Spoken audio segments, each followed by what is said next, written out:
আসসালামু আলাইকুম সম্মানিত দর্শক, বর্তমান সময়ে যে ঘাসটি আপনাদের সামনে কাটা হচ্ছে বা গণনা করা হচ্ছে, এটি হলো সেই আমেরিকান 5G বলা হয়, কিংবা অনেকে আমেরিকান গুয়াতিমালা বলে থাকেন। তো দর্শক শ্রোতা, এই ঘাসটি মূলত আমরা দীর্ঘ 8 মাসের মতো আমাদের জমিতে রেখে দেওয়ার পরে বর্তমানে এগুলো পরিপক্ক কাটিং হয়েছে এবং এখন যেহেতু শীতের সিজন চলছে, আর শীতের সিজনে যেহেতু ঘাসের কাটিং বেশি জার্মিনেশন হয় কিংবা বেশি লাগানো হয়, এর আরেকটি কারণ হলো শীতের সময় আপনার বৃষ্টি হয় কম কিংবা রোদও হয় কম। কারণ আষাঢ় শ্রাবণ মাসে প্রচুর বৃষ্টি হয়, তখন কাটিং পচে যায়, কিংবা চৈত্র মাসে বেশি রোদ হয়, তখন কাটিং শুকিয়ে যায়।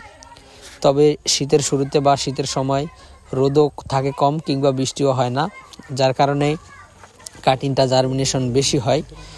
তো দর্শক, সেই শীতকে সামনে, যেহেতু শীত এখন চলে এসেছে, এই শীতের সময়ই এখন আপনারা চাইলে ঘাস লাগাতে পারেন। শুধুমাত্র আমেরিকান গুয়াতিমালা নয়, বর্তমানে সব ধরনের ঘাসের কাটিং আমাদের কাছে অ্যাভেলেবেল রয়েছে।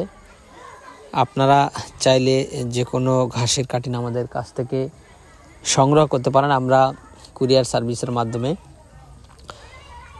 সারা বাংলাদেশে ক্যাশ ও কন্ডিশনে এই ঘাসের কাটিংগুলো ডেলিভারি দিয়ে থাকি।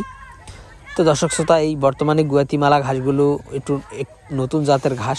এগুলো যেহেতু আপনার ফলনটা অনেক বেশি হয়, অন্যান্য ঘাসের থেকে অনেক বেশি ফলন হয় এবং এটা একটু সময়ও বেশি লাগে। আর এটাতে প্রচুর পরিমাণে ভিটামিন, প্রোটিন, মিনারেল কিংবা ক্যালসিয়াম সব উপাদানই কিন্তু এই আমেরিকান গুয়াতিমালা ঘাসে রয়েছে।